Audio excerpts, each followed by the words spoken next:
తెలంగాణ ఒక మంచి బేస్ వచ్చింది.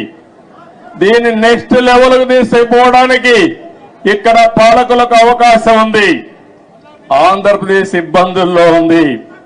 కానీ నేను ఒకటే చెప్పాను, ఇబ్బందులు అధిగమించి మళ్లీ ఆంధ్రప్రదేశ్ ను కూడా గట్టెక్కించే బాధ్యత, అభివృద్ధి చేసే బాధ్యత నేను తీసుకుంటానని చెప్పి కూడా నేను మీకు తెలియజేస్తున్నా. నా ఆలోచన ఒకటే, ఒక్క విషయం మీరందరూ గుర్తుపెట్టుకోవాలి. నేను పదే పదే చెప్తున్నాను, కొంతమందికి నమ్మకాలు ఉండవు.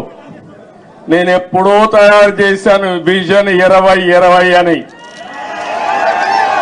కొంతమంది అన్నారు ఇది ఎక్కడ విజన్, ఇది 420 అని కూడా మాట్లాడారు. కొంతమంది కంప్యూటర్, నేను సెల్ ఫోన్స్ గురించి మాట్లాడితే సెల్ ఫోన్ తిండి పెడుతుందని కూడా మాట్లాడారు. ఇక్కడే నేను హైదరాబాద్ లో ఖైరతాబాద్ రోడ్లన్నీ వెడల్పు చేశాం. వెడల్పు చేసే చేయకూడదని అడ్డం పడ్డారు. ప్రజలు ఒప్పుకున్నా, నాయకులు ఒప్పుకోలేదు ఆ రోజుల్లో. కానీ అవన్నీ నేను పట్టించుకోలేదు, ముందుకెళ్ళాం.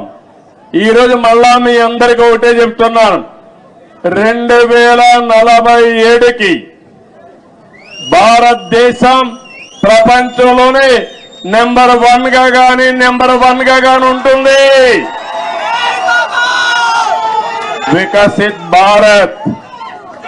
నరేంద్ర మోడీ గారు మాట్లాడుతున్నారు.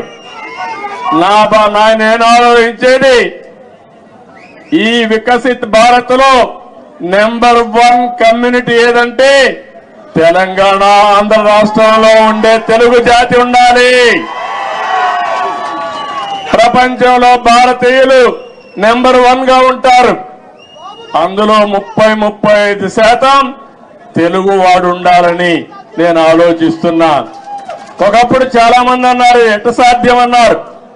హైటెక్ సిటీ కట్టినప్పుడు కంప్యూటర్ తిండి పెడుతుందని మాట్లాడిన వాళ్ళు ఇప్పుడు వాళ్ళకి తిండి కూడా వాళ్ళ పిల్లలు నేను పెట్టిన ఐటీ ద్వారా సంపాదించిన డబ్బుల ద్వారానే పెడుతున్నారు. అందుకని ఈరోజు నేను మిమ్మల్ని కోరేది, నిన్నే మీరు చూశారు, నేను ఎప్పుడు కూడా తెలుగు వారిని ఒక గ్లోబల్ సిటిజన్స్ గా తయారు చేయాలనుకున్నాను.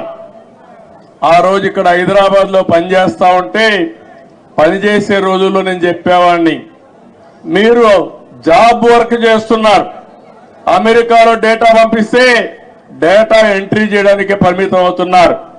ఒక్కొక్కసారి అమెరికాలో వేరే దేశాల్లో ఇంగ్లీష్ మాట్లాడే విధానం మన వాళ్ళకి అర్థమయ్యేది కాదు.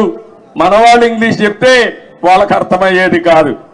అప్పుడే బ్రిటన్ నుంచి లెక్చరర్స్ తీసుకొచ్చి ప్రత్యేకమైన ట్రైనింగ్ ఇప్పించి ప్రొనౌన్సియేషన్ ఇవన్నీ నేర్పించారంటే అది నాకున్న పట్టుదల ఆ రోజుట్లోనే.